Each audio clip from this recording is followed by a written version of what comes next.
గుట్లవల్లేరు ఘటనపై మంత్రి కొల్లు రవీంద్ర కీలక వ్యాఖ్యలు చేశారు.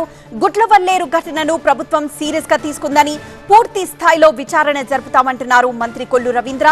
నిందితులపై అత్యంత కఠినమైన చర్యలుంటాయని, ఎంతటి వారున్నా వదిలే సమస్య లేదు అంటున్నారు కొల్లు రవీంద్ర.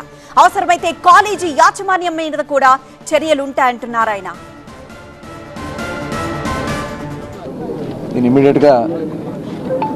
రెండు రోజుల్లోనే వీళ్ళని తొందరగా, 2 రోజులు కాదు, ఎంత వీలైతే అంత తొందరగా దీంట్లో బాధ్యులైన వాళ్ళందరి మీద కూడా చర్యలు తీసుకోవడం జరుగుతుంది. వాళ్ళ మీద సివియర్ యాక్షన్ ఉంటుంది, మామూలు యాక్షన్స్ కాదు, చాలా సివియర్గా యాక్షన్స్ ఉంటాయి. దాంట్లో ఎటువంటి అనుమానాలు లేవు. మరి స్టూడెంట్స్ అందరూ కూడా హామీ ఇవ్వడం కూడా జరిగింది. మరి ఫైనల్ ఇయర్కి సంబంధించినటువంటి వాళ్ళు చాలామంది రాత్రి నుంచి ఇక్కడ ఉన్నారు. మాకేమన్నా మా కెరీర్కి సంబంధించి ఇబ్బంది వస్తుందేమంటే దానికి కూడా యాజమాన్యం వాళ్ళందరూ కూడా మాట్లాడారు. మరి వాళ్ళు కూడా చెప్పడం జరిగింది ఎటువంటి ఇబ్బంది లేదని. ఇందులో ఏదన్నా ఉన్నా కూడా ఎంతటి వారినైనా వదిలే సమస్య లేదు. కింద వాళ్ళు చెప్పేది స్టూడెంట్స్ ఉన్నారు, వార్డెన్ ఉన్నారని, అలాగే కాలేజీ యాజమాన్యం దృష్టి కూడా తీసుకెళ్ళామని, ఇవన్నీ కూడా చూసిన తర్వాత ఏదన్నా ఎవరి ఇన్వాల్వ్మెంట్ ఉన్నా కూడా అవసరమైతే కాలేజీ మీద కూడా చర్యలు తీసుకోవడానికి కూడా ప్రభుత్వం సిద్ధంగా ఉందనే విషయాన్ని తెలియజేస్తాం.